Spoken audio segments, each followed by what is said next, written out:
and police aren't releasing many details of what happened inside. It's still a very active scene here right now. We have Horry County Fire Rescue crews dumping water on the roof. Snow coming down here in Myrtle Beach. So if they're not in zone A or B, they have not been asked to evacuate. Most of Front Street is okay, but this dip down here, kind of near Broad Street, has a lot of water. And if someone used a drone without permission, they could face serious consequences. I also saw crime scene techs going in there with some camera equipment, and I just got word that crews delivered a healthy baby boy in the ambulance. And after Fellner and Hara walked out, someone in the crowd said, quote, "Who's running this place tomorrow?" In the heart of downtown Nichols, there are no people and most businesses are still closed. It looks so pitiful. But just up the road, there you go. There's something to celebrate. 1, 2, 3. Carolyn Boykin was able to come home for the first time since her house was destroyed last October. It was really devastating. It changed my life completely. But you know, good come out of it. She's called Nichols home her entire life. And my mother lived here, my grandmother lived here. And it's just home. I love it. I love it in Nichols. It's a great town. Everybody's wonderful. And I'm just so thankful. Boykin worked with Carolyn Johnson from Palmetto Disaster Recovery. God sent her to me. She was an angel. Listen, you don't even understand how happy I am because Ms. Boykin is a very deserving client. Johnson said it took several months to get the home completed.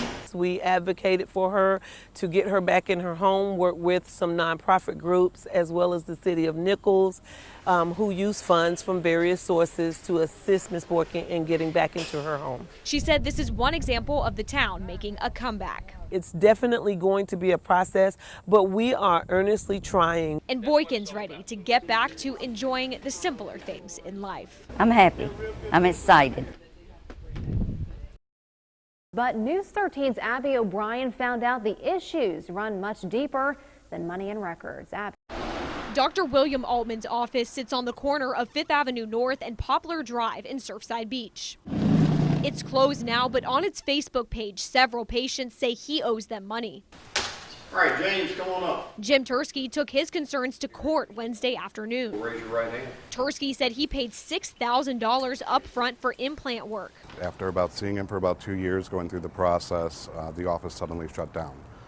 There was a credit owed back to me for work that wasn't completed because he didn't complete the implants. He noticed Dr. Altman wasn't around towards the end. When I was making my monthly checkups, kind of got a little shady in there. There were visiting dentists from different offices that were filling in for him. Then this email was sent to patients on October 31st saying the office was closing because of Dr. Altman's health issues. They've just disappeared. Jeff Montgomery said he's also owed money for a procedure that wasn't completed. And I paid for it in full at the time of the implant. And when I called back at about the end of October to set up the appointment for the crown, he had got sick and they were closing the office up. He was told to contact the CPA. So I wrote a letter and sent it in there, never heard anything back. Papers now cover windows at the office, and while there was a car in the driveway Wednesday afternoon, no one answered when I knocked. Altman didn't show up to court on Wednesday, and the judge ordered him to give Tursky over $2,000. And that will be the ruling of the court. I also found out many people, including Mr. Tursky, have contacted attorney Dr. Olivia Palmer. She told me she's investigating about 20 allegations of medical malpractice against Dr. Altman. I left a voicemail at Dr. Altman's Surfside office and called another office he owns in Darlington, but still have not heard from him. Stay-at-home mom Abby Edwards has her hands full. On top of taking care of 4 kids, Edwards is deaf. If there was a fire or some kind of emergency, I would have to text someone to call 911 for me. A scary situation she's experienced. I had to do that when my daughter was 6 months old, and it was a very scary situation. When her daughter needed to get to the hospital, Edwards had to text her mom to call 911. And I never want to have to do that again. Which is why she's glad Horry County is working to get a text 911 feature. I feel that texting 911 could be life-saving, and much quicker. Director of Horry County E911, Renee Hardwick, said it's a feature anyone could use. You have a domestic violence situation where somebody can't talk, whether it would cause them harm or put them in a situation that would be dangerous, or a kidnapping, or something of that nature. We want to be able to help people. Hardwick said it will take time to replace the 911 system. Anything we do, if we save one life, then it's worth all the energy and the money we've spent to do it. Edwards said it will give her peace of mind when she's home alone with the kids. So texting 911 would give me that same direct access to 911 that everyone else has. It was surprisingly slow on Wednesday for this crew from North Myrtle Beach Fire Station 3. Only calls for a burst pipe and a fire alarm.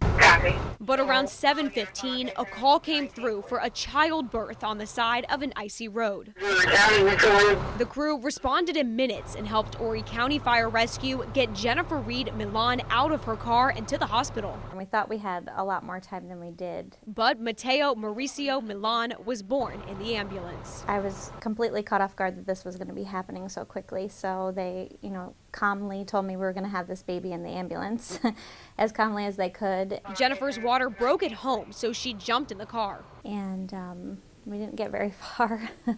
Only about 2 miles down the road before they had to call 911. It was freezing rain, very, very icy, and everybody was kind of sliding all over the place, so it was different. For sure. She was supposed to be induced Thursday morning. He was ready. But less than an hour after her water broke, Mateo was in her arms. It was a scary situation, but it went very, very quickly, and then we made it here safely, and everybody's healthy and happy, so yeah. Reporting in Myrtle Beach, I'm Abby O'Brien.